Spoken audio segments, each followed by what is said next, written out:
image of what every man, knight or king, peasant or merchant, wanted in a wife. Someone who was meek in spirit, to make a man feel braver and stronger. A wife who was docile enough to allow a man to be the king of his castle. A woman whose head was as light inside as outside, to assure him that he would be more intelligent and therefore superior. According to the Church, the colour of a woman's hair bespoke her true nature. The men empowered by the Church based this theory on the conclusion that hair grew directly from the brain. Fiery hair in a woman warned men of a woman's devilish spirit. Since woodland covered 2/3 of the English Isle, hair the colour of tree trunks was considered common and showed the woman had little imagination. Hair the colour of midnight, which everyone knew was the witching hour, crowned the heads of women all too clever and devious. 'Twas even said by those same men of the Church that Eve herself had hair as black as a woman's sin. But a woman with light hair was perfect. Unfortunately, those men of the Church did not know Clio. Like a field of golden buttercups that hides a prickly hedgehog, Lady Clio's hair hid her true nature. She was headstrong and determined, traits admired in men, but scoffed at in women. Her father swore she had been born with that stubbornness.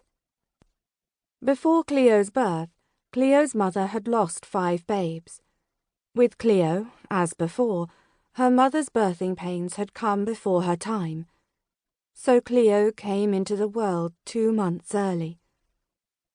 When the priest tried to perform last rites over her puny blue body, she kicked his hand, and, according to her father, opened her mouth and almost wailed the castle walls down. To the utter amazement of everyone, Clio lived. From the first moment of her life she had fought against the impossible. Lady Clio was born fighting to control her own destiny. Of course, in her mind she wasn't stubborn. Persistent was what she was.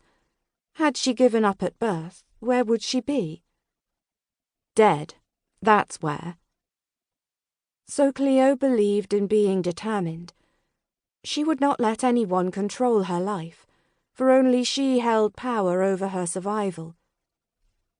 She believed that with persistence came success. If one of her wonderful plans failed, she could always come up with another. She was small in stature, but had the heart of a giant. Her mind was sometimes too quick for her own good. Once she got one of her infamous ideas into her head, she seldom thought about the consequences, of which there were usually many. Yet no one could say she did not learn from her errors. She was not that much of a goose.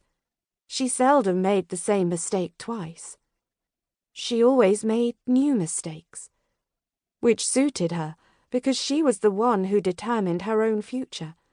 Even if the path was strewn with the remnants of her failures, at least they were her failures.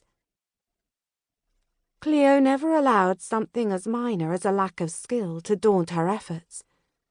She firmly believed perfection came with practice. Of course, she had no sound reason on which to base this belief. Indeed, history, logic, and her reputation demanded just the opposite. But she loved a challenge, embraced it, revelled in it. Those who knew her called her tenacious spirit a mulish exercise in futility. But Clio just didn't believe in giving up. She would just conjure up a new plan, an idea. Clio thought ideas were wonderful things.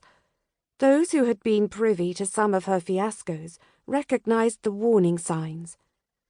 The quiet and sudden stillness of her manner, the small frown line that wrinkled between her brows, the thoughtful chewing of her lower lip, or the twisting of her mother's jewelled ring on her finger.